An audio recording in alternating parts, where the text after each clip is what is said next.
तो ये तो मेरे मन में जिज्ञासा थी, ये मेरे मन में जिज्ञासा थी जो मैंने आपको व्यक्त की। अभी आज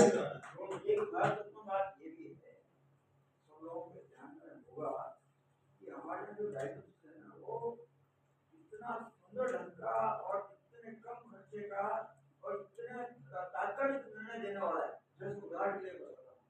नाड़ी चिकित्सा है, 3 प्रकार की अपनी नाड़ियां आवाज और उसमें कौन सी गति कैसे होती है वो एक लंबा विषय है। मैं केवल संकेत कर रहा हूँ।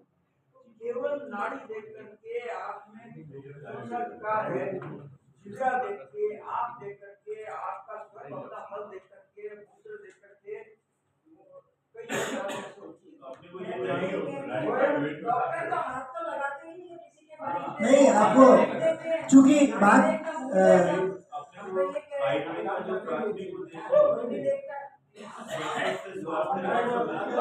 एक मिनट मैडम एक मिनट सुनिए।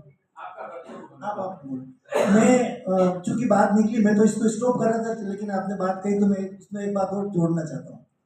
क्या डॉक्टर साहब आप बताएंगे कि राजस्थान में या ऑल ओवर इंडिया नाड़ी विशेषज्ञ जो पहले होते थे, आपके यहाँ पर तो शायद जहाँ तक मुझे जानकारी है, इस नाड़ी स्पेशलिस्ट बनने की जो प्रोसेस थी वो गवर्नमेंट डॉक्टर्स के लिए स्टॉप कर दी गई, उनको सिखाया नहीं जाता, ऐसा मेरे को बताया गया।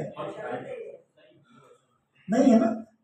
ऐसा नहीं है कि वो स्टॉप कर दिया, वो नाड़ी देखने वाले विशेषज्ञ भी हैं, वो अपनी रुचि पे डिपेंड करता है वो।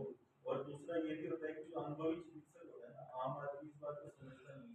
कोई पेशेंट चलता हुआ आ रहा है, वो वहीं से डायग्नोस कर लेता है गेट में घुसते ही वो सिर्फ पेशेंट की संतुष्टि के लिए कई लोग तरफ देखते हैं, कोई स्टेथोस्कोप लगाते हैं ताकि उसको ये लगे कि मेरे को चेकअप।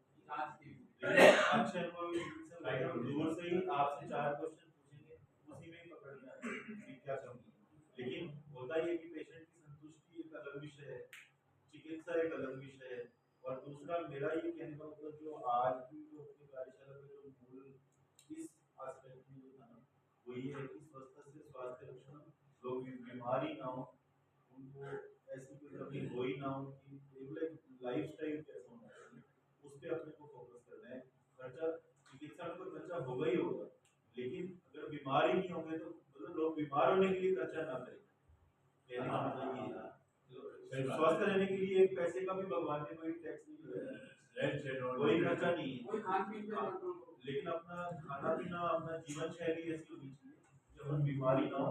यही जागरूकता का विषय है, यही जागरूकता का विषय। बस मैं 1-2 मिनट में अपनी बात को समापन देर कर रहा हूँ।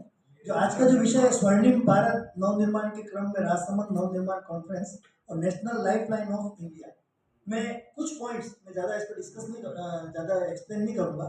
मैंने जो पिछली मीटिंग्स में भी मैंने कुछ बातें कही थी। डॉक्टर साहब मैं बताना चाहूँगा आपको कि हम अगर इस डेवलप्ड इंडिया की तरफ जाना चाहते हैं तो उसकी जो कुछ लाइफ लाइन है उसमें जो 2-4 पॉइंट है, हो सकता है आप लोग मेरी बातों से असहमत हो। जैसे सबसे पहले तो कि हमारा देश आत्मनिर्भर होना चाहिए व्यापार में, युद्ध संबंधित क्षेत्र में और भोजन संबंधित। ये आत्मनिर्भरता जब तक नहीं होगी तब तक आप डेवलप्ड कंट्री की श्रेणी में नहीं आ सकते। स्वदेशी भावना और स्वदेशी वस्तुओं का प्रयोग, जब तक आपका ये नहीं होगा, इसमें आपको गवर्नमेंट लेवल पर आप देखो कि विपरीत चीज चल रही है। एक तरफ तो आप कहते हो कि साहब हमारे को स्वदेशी का प्रयोग करना, और दूसरी तरफ आप चाइना और दूसरी कंट्रीज है उनके आइटम्स को आप मुक्ति दे रहे हो, उनको प्रोत्साहित कर रहे हो। ये कॉन्ट्राडिक्टरी है, बहुत लंबा विषय है। तीसरा, प्रजातंत्र का विकास हो, राजनीतिक दलों में भी प्रजातांत्रिक व्यवस्था होनी चाहिए। वो जो भी किसी ने सब्जेक्ट उठाया था शायद उठाया, तो ये भी इसमें होना चाहिए। एक चुनाव प्रक्रिया की स्वतंत्रता होनी चाहिए। जो 5वां था कि डिस्प्यूटेड पॉइंट है, आरक्षण मुक्त समाज जब तक नहीं होगा तब तक ये देश डेवलप नहीं हो सकता। योग्य व्यक्ति को नौकरी नहीं मिलती हो, अयोग्य व्यक्ति को आपको स्वाभिमान होकर के। और आज मैं बताऊं आपको, एक मिनट मैं आपको बताऊं आपको, आज आपको बताऊं, मैं एज एन एडवोकेट जब कोर्ट में अपियर होता हूं, 40% वाला मजिस्ट्रेट क्या न्याय करेगा, 82% वाला घर पर बैठा हुआ, और वो न्याय नहीं करते, वो एजेंट करते हैं, और वो एजेंट करने की वजह से आज केस में डिले होता है, जस्टिस नहीं मिलता है। तो जब तक ये आरक्षण मुक्त व्यवस्था नहीं होगी इस देश का डेवलप नहीं हो सकता। नेक्स्ट था भ्रष्टाचार मुक्त प्रशासन और शासन। आज ये जीते जागते उदाहरण है कि इनको भ्रष्टाचार की वजह से अपने आइडियाज को आगे नहीं बढ़ा पाए। जब तक हम लोग यहाँ बैठे हुए व्यक्ति प्रण नहीं ले लें साहब मैं अपने जीवन में भ्रष्टाचार नहीं करूंगा, तब तक ये देश आगे नहीं बढ़ सकता। हम दूसरे की तरफ उंगली करके कहते हैं सब वो भ्रष्टाचार कर रहा है, आप अपनी उंगली तरफ अपनी तरफ करके देखो क्या आप भ्रष्टाचार कर रहे हो या नहीं कर रहे हो। यदि हम भ्रष्टाचार नहीं कर रहे तो हम कहने के अधिकारी के साथ हम इस देश को डेवलप करना चाहते हैं, इस देश को डेवलप देखना चाहते हैं।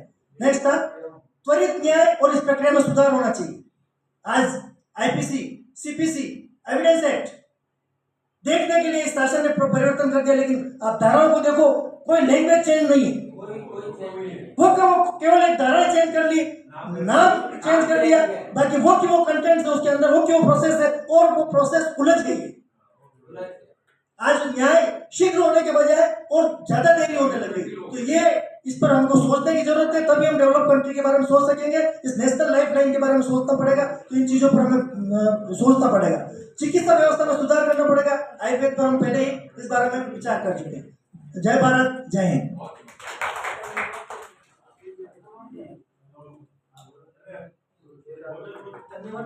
हमारे फोटो भी जो